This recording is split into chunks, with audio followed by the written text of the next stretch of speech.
বরাবরের মতোই এই যে আমি রান্নাঘরে আসলে আমাকে রাগানোর জন্য আমি এডিটিং করার সময় ভাজি করি ভেজে নিয়ে আম মিষ্টি সব কিছু রেডি করে নিয়েছি, মানে হচ্ছে আম খেয়ে নিচ্ছে আর অনেক অনেক দেরি হয়ে গেছে। এখানে স্বর্ণা আর আমার বোনও তখন ছিল, ওরা দুজন প্রেশার কুকারের সিটিটা দিলাম না কারণ নিয়েছে তো এখন ভীষণ খিদে পেয়ে গেছে। মনের বাবা তো বরাবরই একটু খিদে বেশি। এই যে কি হচ্ছে ব্যাপারটা, ভালোবাসার মানুষগুলোর হঠাৎ হঠাৎ আসা খুবই ভালো লাগে।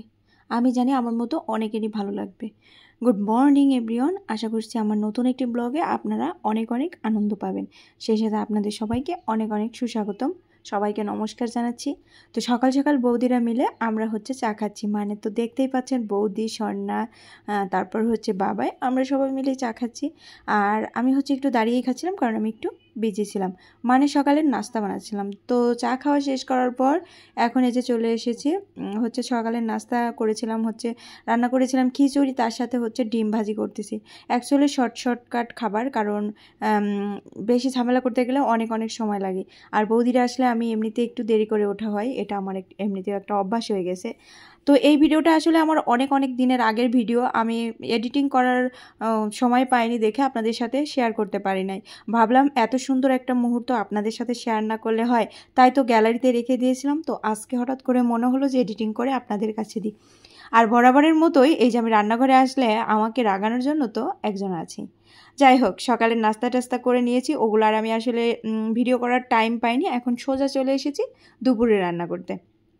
আর দুপুরে রান্না করব এই যে বড় মাছ দেখতেই পাচ্ছেন, এটা হচ্ছে কাতল মাছ। আর কাতল মাছ, বড় কাতল মাছ আসলে আমি যখন ভাজি করি, ভেজে রান্না করি, তখন হচ্ছে ভাজিটার মধ্যে মানে মাছের মধ্যে লবণ, হলুদ, তেল, তারপর হচ্ছে একটু ঝালের গুঁড়া, এগুলো দিয়ে খুব সুন্দর করে আলতো হাতে মাছগুলোকে একটু মাখিয়ে নিই। দেখবেন যদি এভাবে আলতো হাতে মাছ মাখিয়ে নেন তাহলে সেই মাছগুলো খেতে অনেক বেশি টেস্টি লাগবে। কেননা বড় মাছের ভিতরে কিন্তু সব ধরনের মশলা যেতে পারে না, সেক্ষেত্রে আমরা যদি এভাবে একটু ম্যারিনেট করে রেখে দিই তাহলে মাছটার ভেতরে অনেক সুন্দর মশলাগুলো চলে যায়। তো আমি সেই চেষ্টাটাই করে থাকি। রান্না সুন্দর করতে সবারই ভালো লাগে, আমিও সেটাই চেষ্টা করি। যাই হোক, এগুলো মাখিয়ে রেখে তারপর হচ্ছে আমি চলে গেছি আম কাটতে, মানে এটা হচ্ছে ওই যে আমের সময়ের ভিডিওটা ছিল। দাদা এসেছে, তো দাদা এসেছে এই যে মিষ্টি নিয়ে, আম মিষ্টি সব কিছু রেডি করে নিয়েছি, মানে দাদাকে চাটা দিয়ে আমরা নিজেরাও একসাথে খেয়ে তারপর দুপুরে রান্নাবান্না করব।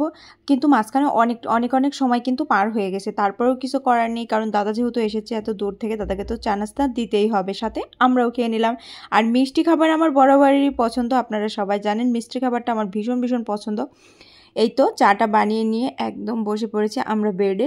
অ্যাকচুয়ালি আমাদের বাসা যেহেতু জায়গা কম হয়, তার জন্য আমরা ম্যাক্সিমাম সময় বেডের উপরই বসি এই হালকা নাস্তা খাবার খাওয়ার জন্য। আর হচ্ছে ড্রয়িং রুমে যেতে ভালো লাগে না, কারণ ড্রয়িং রুমে গেলে মনে হয় আলাদা আলাদা। আর বেডের উপর সবাই মিলে একসাথে গোল হয়ে বসবো, গোল টেবিলের মতো বসে সবাই মিলে গল্প করবো, আড্ডা করবো, খাবার খাবো, এটার মধ্যে আলাদা একটা মজা। আমি জানি না কার কেমন লাগে, আমার কাছে তো ভীষণ ভীষণ ভালো লাগে। তো এই যে দাদা হচ্ছে আম খেয়ে নিচ্ছে, আর আমি আবার মাম্মাকে একটু জামা পরিয়ে দিচ্ছি, মানে মাম্মা হচ্ছে ওয়াশরুমে গিয়েছিল, তো এসে বলতেছে মাম্মা একটু জামাটা পরিয়ে দাও। তা তাকে জামাটা পরিয়ে দিচ্ছি। আর তার তো মন মর্জি মতো যা ইচ্ছা তাই করবে সে, তাকে না করলেও সে শুনে না, তার জন্য সে যে জামা হোক প্যান্ট হোক যা পরবে সেটাই আমাকে পরিয়ে দিতে হবে। তো এই যে তাকে জামাটা পরিয়ে দিয়ে একটু আদর করে নিলাম। অ্যাকচুয়ালি ছোটো বেবিদের দেখলে এগুলো একটু ইচ্ছেই করে। আর তারপর আমার পছন্দের যে ফেভারিট জিনিসটা মিষ্টি, সেটা একটু খেয়ে নিচ্ছি। আর আমি যখন মিষ্টি খাই তখন সবাই একটু তাকিয়ে থাকে, কিন্তু এইভাবে মিষ্টি আমি কী করে খেতে পারি? আমার মধ্যে কি একটু অরুচি আসে না?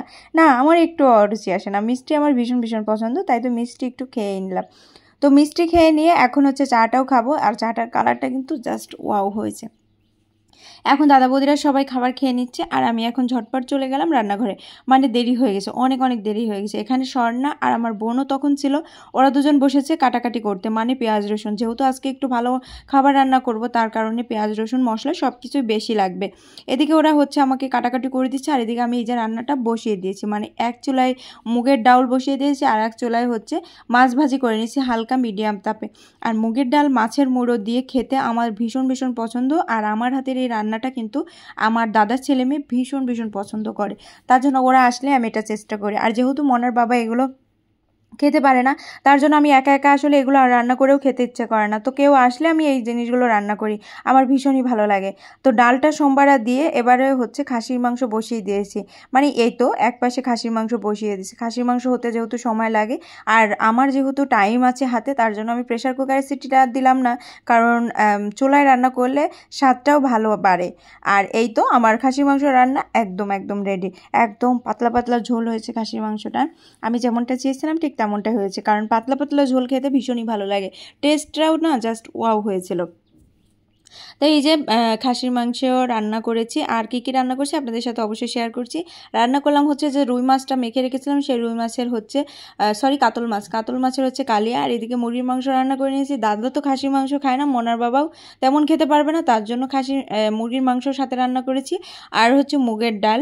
তো তারপর দাদাদেরকে খেতে দিয়েছি, মানে অনেক দেরি হয়ে গেছে। আমি অ্যাকচুয়ালি আর স্নান করতে যাইনি, আমার মনে হলো যেহেতু পুরুষ মানুষগুলোকে খেতে দিয়ে তারপর হচ্ছে যাব। বাচ্চারাও খুব খিদে পেয়েছে, মাম্মা বাবা সবাই হচ্ছে খাবারের জন্য বলতেছিল। আর দাদাও অনেক দূর থেকে এসেছে, আপনারা তো জানেনই, দাদা এসে একটুখানি জাস্ট নাস্তা করে নিয়েছে, তো এখন ভীষণ খিদে পেয়ে গেছে। মনার বাবার তো বরাবরই একটু খিদে বেশি লাগে, তো সবাই মিলে এখন খেতে বসে গেছে, তার জন্য ভাবলাম যে ওদেরকে আগে খেতে দিয়ে নিই, তারপর হচ্ছে আমি স্নান টান করে নিজেরা খাবো, মানে আমাদের একটু দেরি হলেও আসলে সমস্যা নেই। তো তাই তো এই যে ওদেরকে খেতে দিচ্ছি, আর ওদেরকে খেতে দিয়ে আমি একদম সোজা চলে গেলাম স্নান করতে।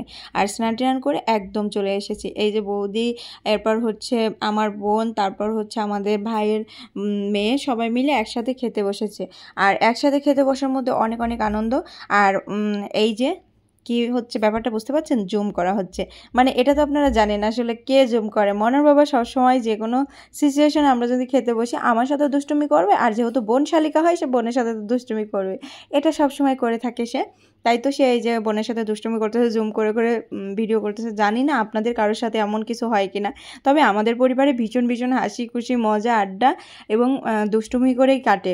তো আমি এই যে স্নান করে একদম চলে এসেছি, এসে একদম খাবার শুরু করে দিয়েছি। বিশ্বাস করুন ভাই, আমার ভীষণ ভীষণ খিদে লেগেছে।